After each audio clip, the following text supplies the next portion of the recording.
आनंद परम की एक कविता है। कोशिश कर हल निकलेगा, आज नहीं तो कल निकलेगा। अर्जुन के तीर सा सद, मरुस्थल से भी जल निकलेगा। तो इसी कविता के साथ हम लोग आज नया चैप्टर स्टार्ट कर रहे हैं, जो बिहार बोर्ड और सीबीएसई दोनों के थ्योरी के पर्सपेक्टिव से बहुत ही ज़्यादा इम्पोर्टेंट है। That is known as EMI, electromagnetic induction. Electromagnetic induction, ठीक है। तो इससे भी क्वेश्चन ऑब्जेक्टिव्स कुछ आता ही है। तो अभी हम लोग जितना भी सीरीज करने वाले इसमें, तो ऑब्जेक्टिव के पर्सपेक्टिव से ही करने वाले हैं। चलिए, तो सबसे पहला बात समझते हैं कि मैग्नेटिक फ्लक्स क्या होता है, तभी हम लोग को आगे समझ में आएगा ये चीज़ें। मैग्नेटिक फ्लक्स क्या होता है? तो मैग्नेटिक फ्लक्स बेसिकली क्या होता है? द टोटल, हम लोग इलेक्ट्रिक फ्लक्स में ऐसा चीज़ पढ़े हुए हैं ना, उसी टाइप से मैग्नेटिक फ्लक्स है। The total number of magnetic field lines crossing through any surface normally attached है ना, when it is placed in a magnetic field is known as क्या? Magnetic flux of that surface. मतलब क्या हुआ, ऐसा समझिए, ये क्या है? मैग्नेटिक फील्ड है। तो यहाँ पे कोई सरफेस है यहाँ से, ठीक है। तो इस सरफेस को परपेंडिकुलर क्रॉस करने वाले जो लाइन होगा, इसी टर्म को हम लोग क्या बोलते हैं? हम लोग मैग्नेटिक फ्लक्स बोलते हैं। इसी को बोलते हैं मैग्नेटिक फ्लक्स। मैग्नेटिक फ्लक्स किस बात पे डिपेंड करता है? मैग्नेटिक फ्लक्स पहला डिपेंड करता है मैग्नेटिक फील्ड पे, ठीक है। दूसरा डिपेंड करता है एरिया वेक्टर पे। एरिया वेक्टर का डायरेक्शन हमेशा क्या मानते हैं हम लोग? एरिया वेक्टर का डायरेक्शन हमेशा परपेंडिकुलर टू द सरफेस मानते हैं, हमेशा परपेंडिकुलर टू द सरफेस। अगर कोई भी 2D फिगर है तो उसका एरिया वेक्टर इनवर्ड भी हो सकता है, आउटवर्ड भी हो सकता है। बट अगर कोई भी 3D फिगर है तो उसका जो एरिया वेक्टर होगा हमेशा आउटवर्ड डायरेक्शन में होगा, परपेंडिकुलर टू द, इधर आउटवर्ड डायरेक्शन में, इसका इधर आउटवर्ड डायरेक्शन में, ये भी आउटवर्ड डायरेक्शन में, इधर भी आउटवर्ड डायरेक्शन में, हमेशा परपेंडिकुलर टू द सरफेस होता है, ठीक है। फिर आगे बात करते हैं हम लोग, मैग्नेटिक फ्लक्स का फॉर्मूला क्या होता है? इसको फाई से डिनोट करते हैं। इसका जो फॉर्मूला होता है वो क्या होता है? B into D phi is equal to B into D S. D S क्या है? सरफेस एरिया है। B क्या है? मैग्नेटिक फील्ड है, ठीक है। अगर हम दोनों साइड इंटीग्रेट कर देते हैं तो डी फाई हो जाएगा फाई, और यहाँ पे आ जाएगा B इंटू डी एस, है ना। डी एस क्या है? Surface area. हम लोग DA भी लिखते हैं, DA भी लिखते हैं। DA क्या है? सरफेस एरिया, ठीक है। और ये दोनों वेक्टर फॉर्म में है, चूंकि फाई बराबर ऐसे लिख सकते हैं हम लोग BS, या सरफेस को ही क्या लिख सकते हैं हम लोग? एरिया को ही, सरफेस एरिया को ही B डॉट ए लिख सकते हैं। Phi is equals to BA cos theta होता है, ठीक है। तो ये डॉट प्रोडक्ट होता है, मैग्नेटिक फील्ड स्ट्रेंथ और ये एरिया वेक्टर का डॉट प्रोडक्ट होता है। तो जब दो डॉट प्रोडक्ट को मल्टीप्लाई करते हैं तो क्या आ रहा है? एक स्केलर मिल रहा है ये। तो मतलब क्या हुआ? डॉट प्रोडक्ट को ही क्या बोलते हैं? स्केलर प्रोडक्ट ऑफ वेक्टर बोला जाता है। दैट्स व्हाई मैग्नेटिक फ्लक्स एक क्या है? Scalar quantity. रट लेना इस बात को, magnetic flux is a scalar quantity. तो ऐसे पूछ सकता है, which of the following is scalar quantity, या तो फिर magnetic flux is a dash scalar tensor वेवर, ऐसे करके दे सकता है। तो स्केलर क्वांटिटी है। अच्छा, इसका यूनिट का अगर बात करते हैं तो यूनिट क्या होगा? तो हम लोग को पता है, ऐसा यूनिट का बात करें हम लोग को पता है कि मैग्नेटिक फील्ड का यूनिट क्या होता है? Tesla, 1 tesla. एरिया का यूनिट क्या होता है? Metre square. तो 1 टेस्ला मीटर स्क्वायर को ही क्या बोलते हैं हम लोग? 1 वेबर बोलते हैं, 1 वेबर। तो रट लेना इस बात को, 1 टेस्ला मीटर स्क्वायर को क्या बोलते हैं हम लोग? 1 वेबर के नाम से जानते हैं। रट लीजिएगा इसको, ये ऐसा यूनिट है। CGS यूनिट, ऑब्जेक्टिव सब कहाँ से बनेगा? यहीं से ना बनेगा। CGS यूनिट क्या होता है? मैक्सवेल होता है। CGS यूनिट क्या होता है इसका? मैक्सवेल, क्लैन मैक्सवेल नहीं, मैक्सवेल, ठीक। CGS यूनिट क्या होता है इसका? मैक्सवेल होता है। तो 1 वेबर में कितना मैक्सवेल होगा? 1 वेबर में कितना मैक्सवेल होगा? 10 to the power 8 maxwell. Maxwell small m होता है, 10 टू द पावर 8 मैक्सवेल, ठीक है। तो और एक मैक्सवेल में कितना वेबर होगा? 10 to the power minus 8 weber, 10 to the power minus 8 weber. तो ये सब माइंड में रखना अच्छे से। अच्छा, डायमेंशन फार्मूला क्या होगा इसका? डायमेंशन फार्मूला क्या होगा? डायमेंशन फार्मूला, तो इसको भी माइंड में रखना है आपको। फाई बराबर एम एल स्क्वायर टी पे पावर माइनस 2 ए पे पावर माइनस 1। बच्चा पार्टी, यहाँ से आपका बिहार बोर्ड के लिए तो ऑब्जेक्टिव बहुत सारा बन गया। पहला है कि मैग्नेटिक फ्लक्स जो होता है वह किसका डॉट प्रोडक्ट होता है, तो magnetic field dot area vector का। दूसरा है एक टेस्ला मीटर स्क्वायर किसके बराबर होगा? वेबर का। या फिर मैग्नेटिक फील्ड का ऐसा यूनिट क्या होगा? वेबर। सीजीएस यूनिट क्या होता है? मैक्सवेल। एक वेबर में कितना मैक्सवेल होता है? 10 टू द पावर 8 मैक्सवेल होता है। डायमेंशन क्या होता है? एम एल स्क्वायर टी पे पावर माइनस 2 ए पे पावर माइनस 1। चलिए अब आगे हम लोग डिस्कस कर लेते हैं एक्सपेरिमेंट ऑफ ये एनसीईआरटी में लिखा हुआ है आपका, experiments of Henry and Faraday,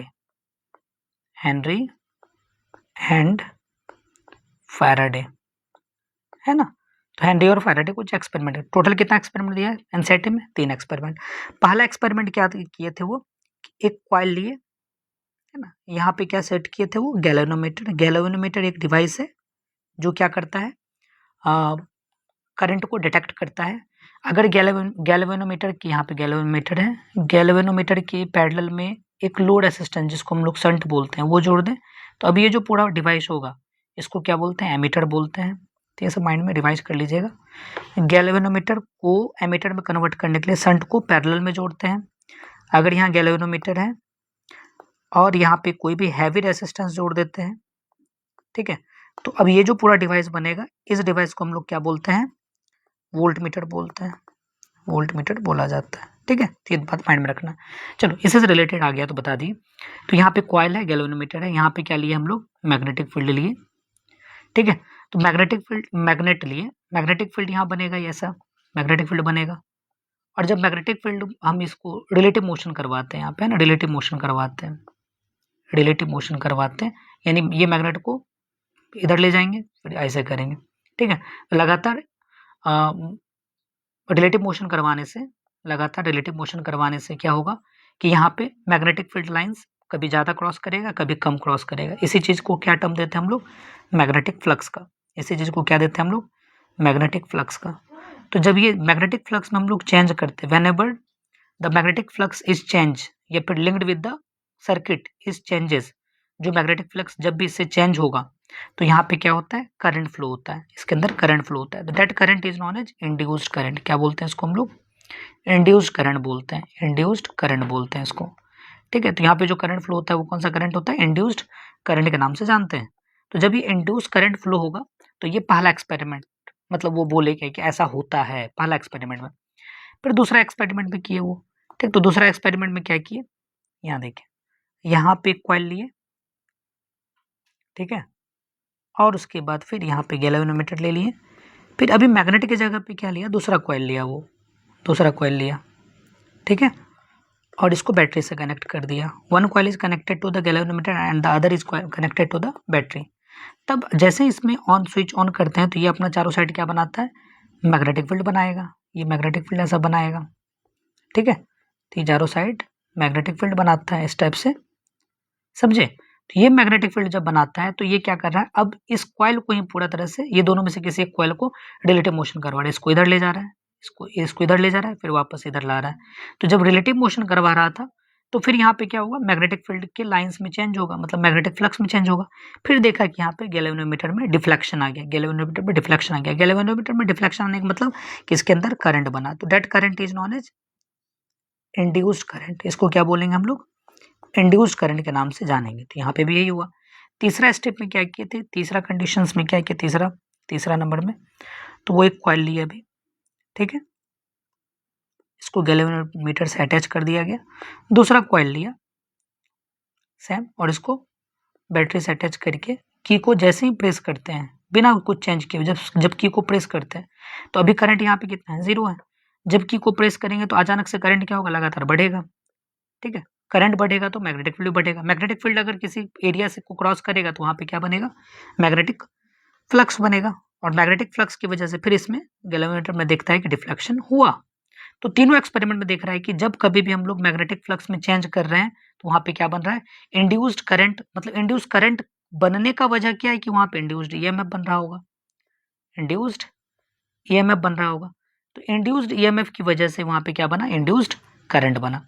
तो इसमें सिंपल सा है, Faraday's laws of electromagnetic induction इसको बोलते हैं। इसी से वो क्या दिए, लॉ दिए, जिसको क्या नाम देते हैं हम लोग, फैराडेज लॉज ऑफ ईएमआई। ये एग्जाम में 2 मार्क्स या 3 मार्क्स में पूछता है एग्जाम के अंदर में। तो पहला लॉ क्या था, ध्यान से सुनिएगा, whenever the magnetic flux linked with a circuit changes an induced EMF is produced in it।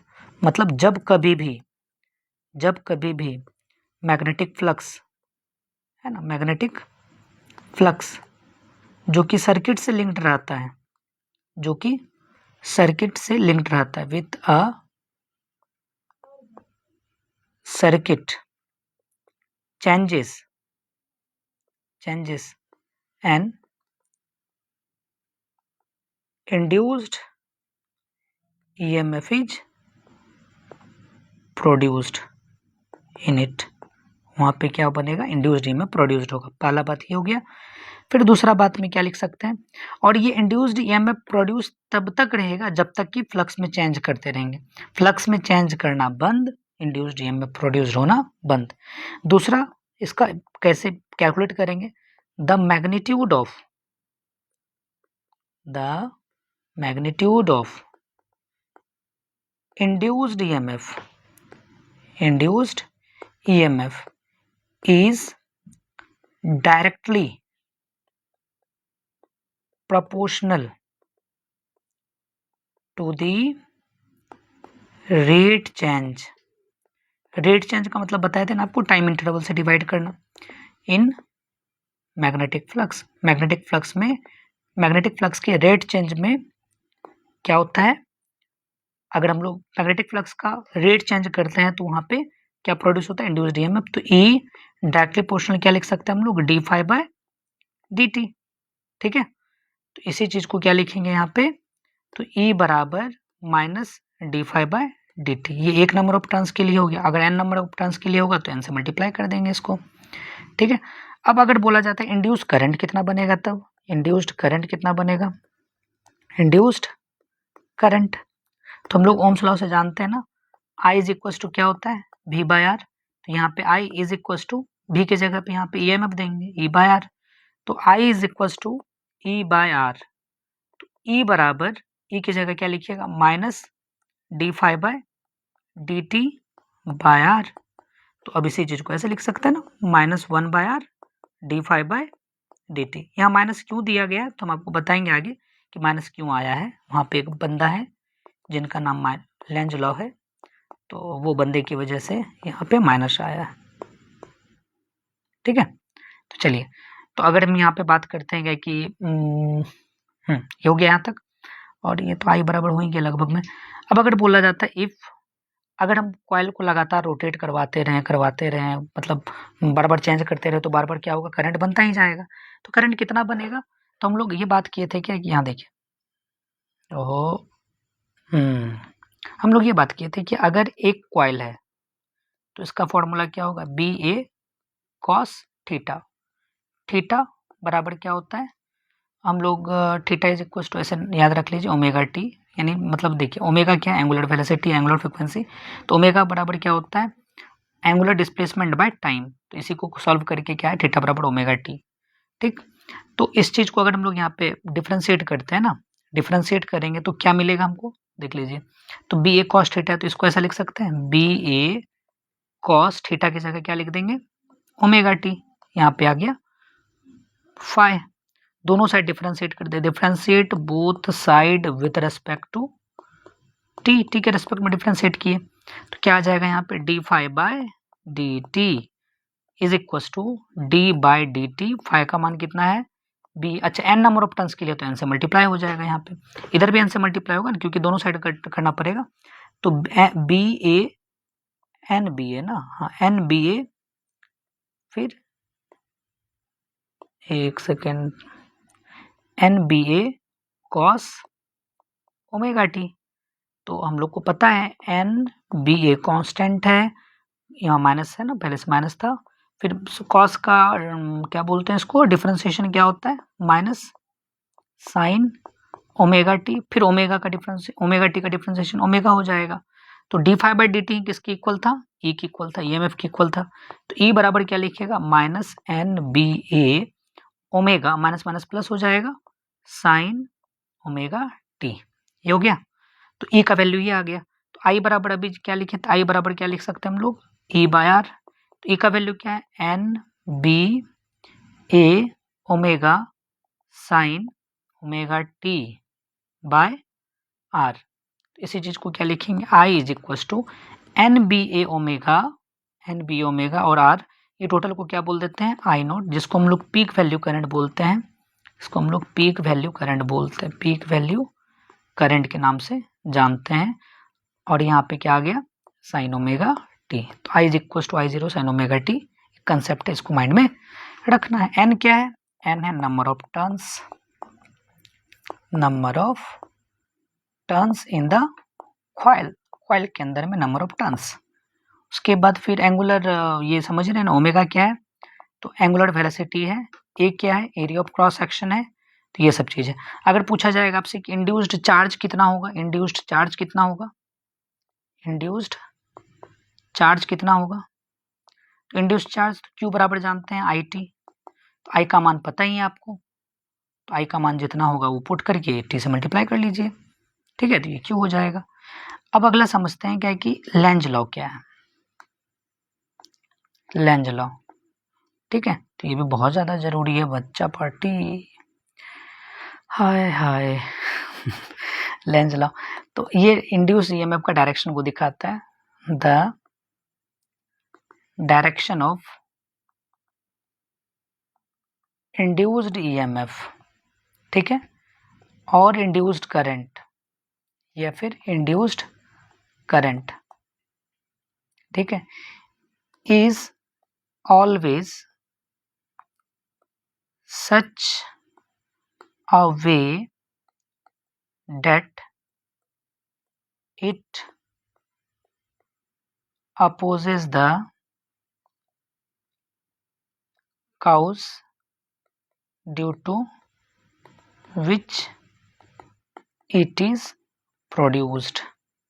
मतलब क्या हुआ कि इस कॉइल में देखिए, जैसे ये कॉइल है ना यहाँ पे, ठीक है, तो हम लोग इसको ऐसे समझते हैं कि जिस थाली में खाता है उसी थाली में छेद करता है। मतलब क्या हुआ, तो यहाँ पे जो करंट बनेगा, यहाँ पे बोले थे ना इंड्यूस करंट बनता है, तो यहाँ पे जो करंट बनेगा, तो जब हम लोग इसको अंदर ले जाएंगे, तो अंदर ले जाते समय नॉर्थ पोल इधर जाएगा, जिस वजह से यहाँ मैग्नेटिक फील्ड बढ़ने लगा, तो मैग्नेटिक फील्ड बढ़ने से यहाँ करंट बनेगा। तो इस करंट का डायरेक्शन किधर होगा, तो ये करंट का जो डायरेक्शन होगा ऐसे अपने आप को अलाइन करेगा, इस टाइप से इस सर्किट में करंट मूव करेगा कि ये हमेशा जो मैग्नेटिक फील्ड इसको प्रोड्यूस किया है, ये मैग्नेटिक फील्ड प्रोड्यूस किया, उसी का ये अपोज करने लगे, ठीक है।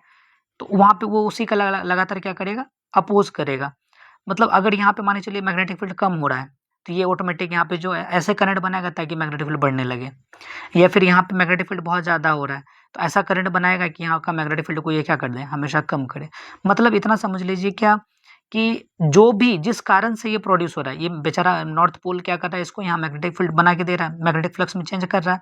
अगर यहाँ मैग्नेटिक फ्लक्स में चेंज होगा तो इसके अंदर करंट इस कदर बनता है क्या कि वो जो मैग्नेटिक फ्लक्स इसकी वजह से, मैग्नेटिक की वजह से प्रोड्यूस हुआ है, उसी मैग्नेटिक फ्लक्स को ये अपोज करना स्टार्ट कर देता है, ठीक है। यही लेंज लॉ है और इसको बच्चा याद रखना है बहुत अच्छे तरीके से। और लेंज लॉ किस पे बेस्ड है, तो लेंज लॉ बेस्ड है कंजर्वेशन ऑफ एनर्जी पे, याद रखिएगा, ये क्वेश्चन आया है, Lenz law is based on conservation of energy. तो बिहार बोर्ड में तो ये भी पूछ देता है कि how Lenz law is based on conservation of energy, कैसे बेस्ड है। तो जब हम मैग्नेट में रिलेटिव मोशन करवाएंगे तो वहाँ पे कौन सा एनर्जी होगा, मैकेनिकल एनर्जी होगा। जितना स्पीड में करवाएंगे उतना ज़्यादा यहाँ पे करंट बनेगा, इंड्यूस करंट बनेगा। तो यही मैकेनिकल एनर्जी किस में कन्वर्ट हो रहा है, इधर इलेक्ट्रिकल एनर्जी में कन्वर्ट हो रहा है। यही मैकेनिकल एनर्जी इलेक्ट्रिकल एनर्जी में कन्वर्ट हो रहा है, ठीक है। तो यहाँ पे क्या हो रहा है, एक एनर्जी ही दूसरे एनर्जी में क्या हो रहा है, कन्वर्ट हो रहा है। कन्वर्ट मतलब ट्रांसफॉर्म हो रहा है। तो यहाँ पे क्या हो गया, इसी को बोलते हैं कंजर्वेशन ऑफ एनर्जी। तो Lenz law is based on conservation of energy. ये बच्चों माइंड में अच्छे से बात को रखना है, ठीक है।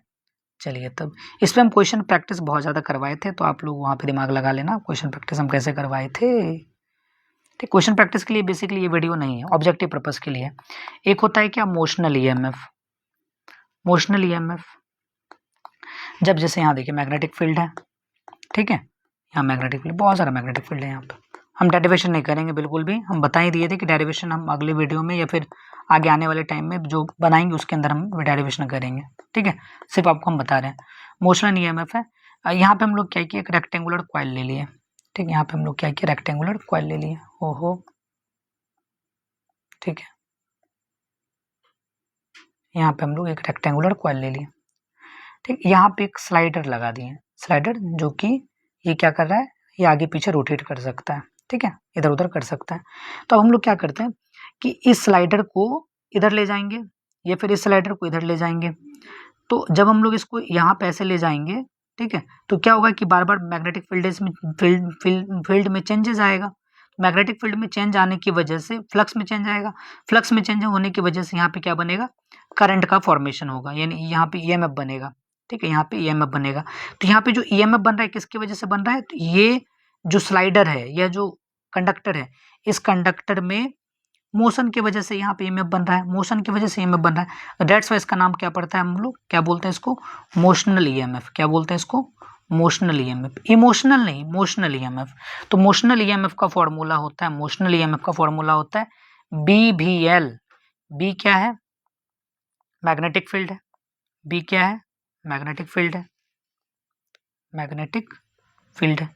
भी क्या है, वेलोसिटी है। किसका वेलोसिटी है, वो ये जो स्लाइडर है इसका वेलोसिटी है। एल क्या है, लेंथ है। ये एल क्या है, लेंथ। ठीक है, तो ये हो गया। तो ये चीज होता है टोटल। ठीक, और इसके अंदर है कि अगर कोई भी मेटेलिक, अभी अभी ऐसा वाला है ना, ये बहुत इंपॉर्टेंट है, ये वाला चीज में आपको माइंड में रखना है। ये चीज़ तो याद रखिएगा, मोशनल ईएमएफ का फॉर्मूला BLV ऐसे रट लेना। ठीक है, मोशनल ईएमएफ का फॉर्मूला BLV। ठीक है, रट ही लेना। ठीक है, इधर उधर नहीं करना है, बिल्कुल गंदा बात। तो अगर मान के चलो यहाँ पे मैग्नेटिक फील्ड है, ये पूरा पूरा मैग्नेटिक फील्ड है। ठीक है, अब यहाँ पे एक रॉड बांध दी है। ठीक, रॉड को हम इस सर्कुलर मोशन में से रोटेट करवा रहे हैं। ठीक है, ये पूरा रॉड पहले यहाँ आएगा, फिर यहाँ आएगा, फिर यहाँ आएगा, मतलब रोटेशन हो रहा है, एक ही रॉड है यहाँ पे, ये रोटेट करवा रहे हैं। तो मैग्नेटिक फील्ड में तो फ्लक्स में चेंज हो रहा है, फ्लक्स में चेंज हो रहा है, तो यहाँ पे भी ईएमएफ बनेगा। तो यहाँ पे ईएमएफ बच्चा कितना बनता है, तो E बराबर होता है 1/2 B omega L square, 1/2 B omega L square. इसी चीज को क्या बोलते हैं हम लोग, BAFB बोलते हैं। याद रखना, यहाँ पे मोशन ईएमएफ कितना होगा, B ओमेगा L स्क्वायर। ये भी क्वेश्चन आया है एग्जाम में एक बार। तो BAF क्या है, B क्या है, मैग्नेटिक फील्ड स्ट्रेंथ है, A क्या है, एरिया है, F क्या है, फ्रीक्वेंसी है, फ्रीक्वेंसी ऑफ रोटेशन है। ठीक है, तो ये भी माइंड में याद रखना है। ठीक है, क्लियर है यहाँ तक। B ओमेगा L, L क्या है, लेंथ ऑफ, ये है लेंथ ऑफ रॉड है।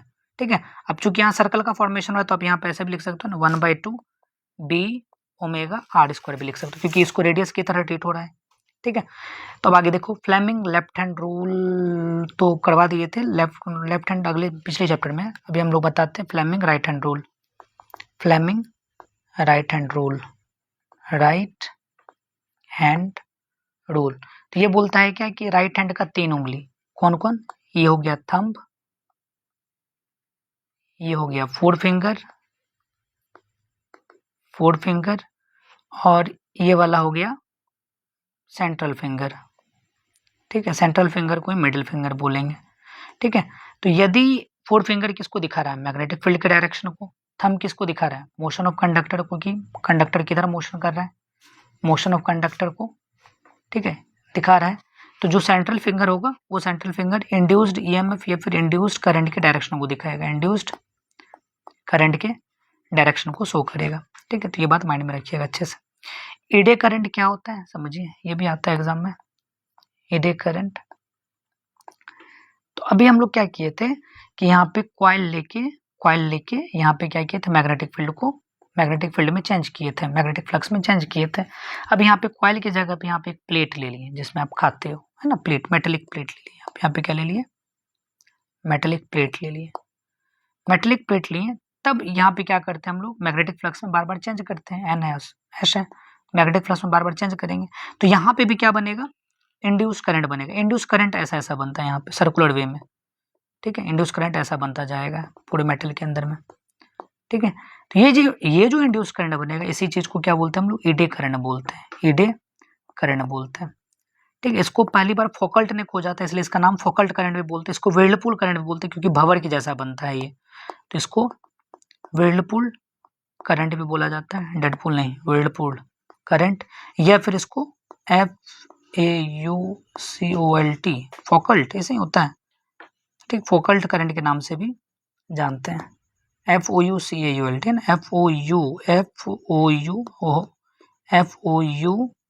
FOUCAULT फोकल्स करंट के भी नाम से जानते हैं इसको, ठीक है। चलिए हाँ, फिर आगे और इसमें सेल्फ इंडक्शन के बारे में पढ़ लेते हैं। इंडक्शन दो टाइप का होता है, एक होता है इंडक्शन, ठीक है, दो टाइप का इंडक्शन होता है, सेल्फ इंडक्शन और म्यूचुअल इंडक्शन, ठीक है, सेल्फ इंडक्शन और म्यूचुअल इंडक्शन। सेल्फ इंडक्शन मतलब होता है कि खुद को ही वो प्रेरित कर रहा है ना, खुद को ही प्रेरित कर रहा है। तो सेल्फ इंडक्शन में क्या होता है समझिएगा, जैसे कि यहाँ पे कोई कॉइल है, ये कॉइल है यहाँ पे, ठीक है, हाँ, यहाँ पे गैल्वेनोमीटर लगा दिए, तो यहाँ पे मैग्नेट दे दिए नॉर्थ और साउथ दोनों को। तो नॉर्थ और साउथ अगर देते हैं तो ये बार बार इसमें मैग्नेटिक फ्लक्स में चेंज किए, तो मैग्नेटिक फ्लक्स में चेंज करने से क्या होगा कि यहाँ पे क्या बनेगा, इंड्यूस करंट बनेगा। एक सेकंड, ये मैग्नेट हटा देते हैं इसको, एक वेट, ओहो, यहाँ देखिए, हम लोग यहाँ पे डीसी करंट नहीं देंगे, एसी करंट देंगे, एसी करंट देंगे, ठीक है, एसी सोर्स दिए। जैसे इसमें करंट जाएगा तो करंट जैसे ही इंडक्टर में पास होगा तो जो करंट इसको प्रोड्यूस करेगा, इसके अंदर जो मैग्नेटिक फील्ड बने, क्योंकि हम लोग पढ़े कि करंट क्या करता है, मैग्नेटिक फील्ड बनाता है, ठीक है। तो यहाँ पे जो मैग्नेटिक फील्ड बनेगा, इस मैग्नेटिक फील्ड का डायरेक्शन ऐसे होगा कि ये जो करंट जिसकी वजह से इसका मैग्नेटिक फील्ड बन रहा है, ये मैग्नेटिक फील्ड का डायरेक्शन इस कदर होगा क्या कि ये खुद अपने ही सर्किट में जो करंट जो इसको प्रोड्यूस करे उसी का वो अपोज करने लगे। जो यहाँ पे जो मैग्नेटिक फील्ड बना, किसके वजह से मैग्नेटिक फील्ड बना, इस करंट की वजह से। तो मैग्नेटिक फील्ड का डायरेक्शन यहाँ पे इस कदर होगा कि ये हमेशा क्या करेगा, अपने से ये वाले करंट को जिसको जो इसको प्रोड्यूस किया है उसी को यह अपोज करने लगता है। इसलिए सेल्फ इंडक्शन में या फिर किसी भी इंडक्शन में क्या होता है, अगर इंडक्टर के अंदर में करंट बहुत ज़्यादा दोगे तो ये इसको बोलते हैं हम लोग इंडक्टर, ठीक है। इंडक्टर के अंदर में करंट बहुत ज़्यादा दोगे तो ये अपने अंदर में मैग्नेटिक फील्ड इस कदर से बनाएगा कि आप जिधर से करंट दे रहे हैं, इस डायरेक्शन में अगर करंट दे रहे हो तो वो अपना करंट ऐसे बनाएगा ताकि हमेशा आपका अपोज करेगा। आप अगर करंट को कम कर रहे हो तो उधर से वो करंट बढ़ाएगा। मतलब क्या हुआ कि ये बड़ा मोहब्बत करता है इंड्यूस्ड, मतलब जो इसको प्रोड्यूस किया। अगर वो बेचारा मर रहा है तो उसको जिला देगा, मर रहा है तो मरने भी नहीं देगा। अगर वो जी रहा है, जी मतलब ज़्यादा करंट हो रहा है तो उसको घटने भी नहीं दे, मतलब क्या बोलते हैं, ज़्यादा भी नहीं होने देगा, ठीक है। बड़ा जलनखोर आदमी है, इसको बोलते हैं हम लोग सेल्फ इंडक्शन, ठीक है। तो यहाँ पे क्या होता है, फाई मैग्नेटिक फ्लक्स जितना ज़्यादा होगा उतना ज़्यादा करंट बनेगा, मैग्नेटिक फ्लक्स कम करंट भी कम। तो फाई डायरेक्टली प्रोपोर्शनल उठाएंगे तो कांस्टेंट आएगा जिसको क्या बोलते हैं एल। एल क्या है, coefficient of self induction. L क्या बोलते हैं, कोफिशिएंट ऑफ सेल्फ इंडक्शन। तो अगर यहाँ देखिए फाई बराबर क्या हो गया, एल आई। दोनों साइड इसको डिफरेंशिएट किए टाइम के respect, differentiate both side with respect to time. थोड़ा सा ये वीडियो 5 से 10 मिनट ज़्यादा जाएगा, ठीक है, तो घबराना मत। D phi by D T बराबर क्या लिखेंगे, तो D by D T L I. इसी चीज़ को सॉल्व करेंगे तो L into D I by D T, direction minus का क्योंकि अपोजिट डायरेक्शन में बनता है ना। तो D phi by D T Faraday's के लॉ के पढ़े थे, क्या होता है ईएमएफ। तो ई बराबर क्या होगा, minus L D I by D T, ठीक। तो ये हो गया, ठीक है। और एल का के बारे में बात कर लेते हैं। एल को क्या बोलते हैं हम लोग, कोफिशिएंट ऑफ, यहाँ से भी क्वेश्चन आ सकता है ऑब्जेक्टिव में, coefficient of self induction, self induction, ठीक है, ये माइंड में रखना है। और इसका यूनिट क्या होता है, ऐसा यूनिट क्या होता है, ऐसा यूनिट क्या होता है, हेनरी, HEN एरवा हेनरी, H होता है ये। डायमेंशनल फार्मूला क्या होता है इसका, डायमेंशनल फार्मूला क्या होता है, M L square T P power minus two A P power minus two, M L square T P power minus two A P power minus two, याद रखना है, ठीक है। तो सेल्फ इंडक्शन लॉन्ग कॉइल में कितना होगा, तो हम लोग पढ़े थे कि बी बराबर क्या होता है लॉन्ग कॉइल में, कोई भी लॉन्ग कॉइल में मैग्नेटिक फील्ड कितना होता है सोलेनॉइड के अंदर में। ये देखो ना, ये ऐसे ऐसे ऐसे ऐसे करके बहुत ज़्यादा लंबा लंबा बनाएंगे। सोलेनॉइड के अंदर में मैग्नेटिक फील्ड का फॉर्मूला क्या होगा, बी बराबर म्यू जीरो एन आई, ये होता है। तो सेल्फ इंडक्शन कितना होगा इसका, दिमाग लगा के बताओ। एन क्या होता है, एन क्या होता है, ये एन क्या होता है, number of length per unit, number of turns per unit length. ठीक है, तो एन बराबर क्या लिखेंगे, एन एल, ये लिखेंगे, नहीं लिखेंगे इसको, समझ में आया कि नहीं समझा बच्चा पार्टी। ठीक है, तो एल बराबर क्या होगा, देखो एल बराबर आप लोग ढूंढ के लाना mu zero N square L. हम ये क्लास में एनसीईआरटी बुक का एक एग्जाम्पल भी है और उसमें हम करवाए भी थे। तो म्यूचुअल इंडक्शन को ये लिखते हैं, रट लीजिएगा इस बात को, करवाए थे हम एक बार, है ना, अच्छे से देख लीजिएगा एक बार, और अगर नहीं बनेगा तो फिर हम बताएंगे इसको। वैसे हम बताए हैं ये सब सारा चीज़ बच्चा, ये मतलब यहाँ से ये कैसे आया, ठीक, कि बता दें, बता ही देते, फिर बाद में गाली दोगे नहीं तो मेरे को। फाइव बराबर क्या होता है, एन टर्न्स है ना यहाँ पे, तो एन बी ए ये लिखेंगे ना, एन बी ए कॉस थीटा होता है, तो कॉस थीटा रिमूव कर दिए तो एन की जगह एन आ जाएगा। सोलेनॉइड के अंदर में मैग्नेटिक फील्ड कितना होता है, म्यू जीरो एन आई, वहाँ पे तो ए है ही, ठीक है, तो एन की जगह तो एन लिखोगे इनटू यहाँ पे म्यू जीरो की जगह, अच्छा रुको, एन की जगह क्या लिखोगे, एन की जगह एन लिख दिए एक टर्न्स के लिए, म्यू जीरो है तो म्यू जीरो, एन की जगह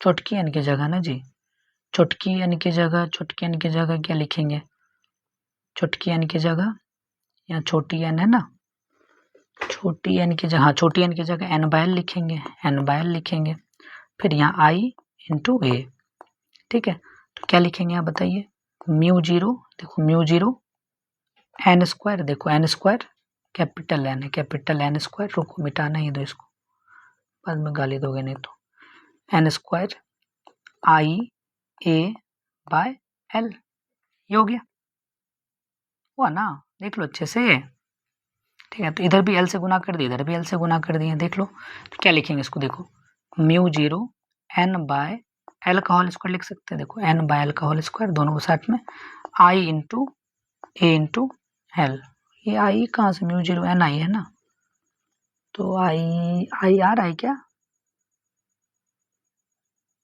mu zero N I formula होता है उसका, तो एन एन आ गया, बी का मान म्यू जीरो एन आई आ गया, आई का मान ए का मान ए आ गया, और फिर एन का भी जगह एन म्यू जीरो आई, चलो रहने दो इसको, कोई दिक्कत नहीं है, और क्या आ जाएगा बोलो, mu zero N square, mu zero N square I A L, self induction आ गया इसका। अच्छा सेल्फ एल बराबर ना, सॉरी ये तो हम क्या, देखो सेल्फ इंडक्शन है, ठीक जा रहे हैं, देखो हमको क्या कैलकुलेट करना था, हम क्या कैलकुलेट कर रहे हैं, ये तो हो गया आपका फाइव का वैल्यू ना, तो हमको एल निकालना है, तो चूंकि हम लोग जानते हैं ना कि फाइव बराबर क्या लिखे थे, एल आई लिखे थे ना, तो हमको एल निकालना है, तो क्या लिखोगे, फाइव बाय आई, फाइव का वैल्यू क्या आ गया, mu zero N by L को छोटकी एन का square, I A L by I, I I क्या हो गया खत्म, तो mu zero N square A L, ठीक है, तो ये आ गया, ठीक, तो ये क्या आपका क्या बोलते हैं सेल्फ इंडक्शन का, mu zero N square A L, पहले बोल रहे 5-10 मिनट लंबा जाएगा वीडियो, ठीक। टोराइड का भी वही सेम होगा, टोराइड के अंदर में एल की जगह पे क्या होता है, 2 पाई आर होता है, ठीक है। Energy in the inductor, inductor के अंदर में कितना एनर्जी होता है, तो ये सब तो भयानक क्वेश्चन आता ही आता है, energy in the inductor, inductor समझ रहे हैं ना, कॉइल वाला जो सिस्टम होता है, जो करंट को ना तो बढ़ने देता है, अगर बढ़ रहा है तो बढ़ने नहीं देगा, घट रहा है तो घटने नहीं देगा, इसको इंडक्टर बोलते हैं, इसका फॉर्मूला होता है 1/2 एल आई स्क्वायर, ठीक है, एनर्जी होता है ये इंडक्टर के अंदर में 1/2 एल आई स्क्वायर, ठीक है। फिर उसके बाद फिर और एक था एनर्जी डेंसिटी, अगर पूछेगा आपसे energy density in the solenoid, energy density in the inductor पूछे या फिर इन द सोलेनॉइड पूछे, इन द सोलेनॉइड पूछे, ठीक है, हम कुछ डेरिवेशन सब जो कर दिए ना, इसलिए थोड़ा सा वीडियो लंबा हो गया, नहीं तो नहीं होता, 1/2, एक second, 1/2 B square mu naught, ये एनर्जी डेंसिटी होता है, एनर्जी बाय वॉल्यूम होता है।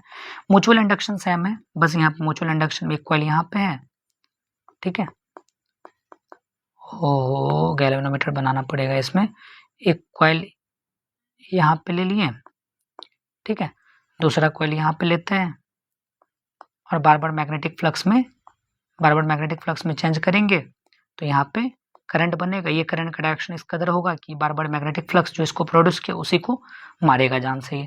तो जितना ज़्यादा फाई फ्लक्स में चेंज होगा उतना ज़्यादा करंट निकलेगा। तो फाई डायरेक्टली प्रोपोर्शनल एम आई हो जाएगा। एम क्या, कोफिशिएंट ऑफ म्यूचुअल इंडक्शन है। तो यूनिट सब सेम वही सेम होता है, म्यूचुअल इंडक्शन, ठीक है। तो ये हो गया। तो और जब बाकी बच्चा ईएमएफ क्या होगा, वहाँ पे एल होता था तो यहाँ एम है minus D I by D T, और सब चीज़ वही रहता है, सेम ही रहता है, ठीक है। कोएक्सियल सोलेनोइड के लिए म्यूचुअल इंडक्शन क्या होता है, कोएक्सियल सोलेनोइड मतलब क्या होगा, एक सोलेनोइड ऐसे गया है, ठीक है, ऐसे आया है, दूसरा वाला सोलेनोइड जो है वो ऐसे गया है, ठीक है। इसको क्या बोलेंगे हम लोग, कोएक्सियल सोलेनोइड बोलते हैं। तो यहाँ पे म्यूचुअल इंडक्शन का जो वैल्यू होगा वो क्या होता है, म्यू 0 N1 N2 AL, बस माइंड में रखना है इसको, ठीक। एक होता है कोफिशिएंट ऑफ कपलिंग, ये देखो ये सब चीज़ नहीं है एनसीईआरटी बुक में, बट में भी पूछ सकता है। कोफिशिएंट ऑफ कपलिंग मतलब दोनों को मिलके कपल बनाए ना, तो यहाँ पे K बराबर होता है √M/L1 L2। तो कुछ एक पॉइंट है जो कि याद रखने वाला है, L1 L2। L1 क्या है, self induction of coefficient of self induction किसका, कॉइल 1 का, कॉइल 2 का coefficient of self induction coil 2। जो हम लिखवाएं उसको तो नहीं लिखना है, जो नहीं लिखवाएं वो सब पॉइंट वीडियो से देख के कॉपी में उसी चैप्टर का कहीं पे जगह होगा तो नोट कर लीजिएगा, ठीक है। तो चलिए, और ज़्यादा तो कुछ नहीं है। ग्रुपिंग ऑफ कॉइल लास्ट है ये, तो उसके बाद छोड़ देंगे। ग्रुपिंग ऑफ कॉइल्स है, तो इसमें क्या होता है कि जैसे कि यहाँ देखिए, एक कॉइल हो गया, फिर दूसरा कॉइल हो गया, फिर तीसरा कॉइल हो गया, ठीक है। तो यहाँ पे L1 इंडक्टेंस है, L2 इंडक्टेंस है, L3 इंडक्टेंस है। तीनों क्या चीज़ में है, देखिए तीनों क्या चीज़ में है, सीरीज कॉम्बिनेशन इसका। जब सीरीज कॉम्बिनेशन रहेगा तो नेट रेसिस्टेंस कितना होता है, नेट इंडक्टेंस कितना, L1 L2 L3। इसी बहाने और एक दो ठो बता देते हैं। अगर रेसिस्टेंस आ जाए तो यहाँ पे R1 R2 R3, net resistance पूछेगा तो R1 + R2 + R3, ठीक है। और अगर यहाँ पे कैपेसिटर आ जाए, कैपेसिटर का थोड़ा उल्टा होता है, कैपेसिटर आ जाए C1 C2 C3, तो क्या लिखिएगा, तो 1/CEQ इक्विवेलेंट होता है ना, 1/CS भी लिख सकते हैं सीरीज में, 1/C1 + 1/C2 + 1/C3 होता है, ठीक है। फिर अगर हम पैरेलल का बात कर लेते हैं, पैरेलल में एक इंडक्टर है, फिर दूसरा इंडक्टर है, फिर तीसरा इंडक्टर है, तीनों इंडक्टर है। इसका इंडक्टेंस L1 L2 L3 है। तो अगर हम लोग 1/L इक्विवेलेंट निकालेंगे तो 1/L1 + 1/L2 + 1/L3 हो जाएगा। सेम रेसिस्टेंस में भी वही सेम कहानी है, तो 1/RP बराबर 1/R1 + 1/R2 + RP, मतलब पैरेलल में टोटल कितना होगा। अगर कैपेसिटेंस में वही सेम करें तो कैपेसिटेंस में सिर्फ उल्टा होता है, C1 + C2 + C3 हो गया। चलो, ये सब कॉन्सेप्ट है, बाकी बचा ख़त्म ही हो गया सारा। एक होता है AC जनरेटर। तो AC जनरेटर क्या होता है, इसमें दो स्प्लिट रिंग लगा होता है, दो R1 और R2। ऑब्जेक्टिव पूछ सकते हैं इसमें। और इसका प्रिंसिपल क्या होता है कि जब कोई भी हम लोग कॉइल को है ना मैग्नेटिक फील्ड में रखते हैं तो उसको फिर रोटेट अगर करवाते हैं मैग्नेटिक फील्ड में तो उससे क्या निकलता है, करंट। तो ये किस पे काम करता है, इलेक्ट्रोमैग्नेटिक इंडक्शन पे काम करता है। ये इलेक्ट्रोमैग्नेटिक इंडक्शन क्या है, हम स्टार्टिंग में बताना था लेकिन हम भूल गए बताना, ठीक है, तो हम अभी बता रहे हैं। इलेक्ट्रोमैग्नेटिक इंडक्शन क्या है समझिए। हम लोग क्या किए कि जब कोई भी वायर है, हम लोग पढ़े थे ना इससे पहले में, ये वायर है, इस वायर से अगर कोई करंट है तो ये करंट अपने चारों साइड क्या बनाएगा, मैग्नेटिक फील्ड बनाएगा, ये तो समझते हैं। इसमें क्या होगा कि यदि कभी मैग्नेटिक फील्ड में चेंज करेंगे, मैग्नेटिक फील्ड में जब कोई भी कंडक्टर है, कुछ भी है, अगर उसमें मैग्नेटिक फील्ड में चेंज करेंगे तो मैग्नेटिक फील्ड में चेंज करने की वजह से उस कॉइल में क्या आएगा, करंट बनेगा। इसी फेनोमेना को बोलते हैं ईएमआई। ठीक है, इसी फेनोमेना को क्या बोलते हैं, ईएमआई बोलते हैं। क्लियर हुआ इलेक्ट्रोमैग्नेटिक इंडक्शन क्या है। तो यहाँ वही चीज़ है यहाँ पे कि whenever the magnetic flux linked with the electric circuit changes and EMF is produced, this phenomena is known as electromagnetic induction। तो इसमें फैराडेज लॉज है, लेंज लॉ है, Faraday's second law, first law दोनों है। उसके बाद फिर सेल्फ इंडक्शन है, म्यूचुअल इंडक्शन है, एनर्जी है, एनर्जी डेंसिटी है, ग्रुपिंग है, ये सब चीज़ माइंड में रखना है। ठीक है, बाय।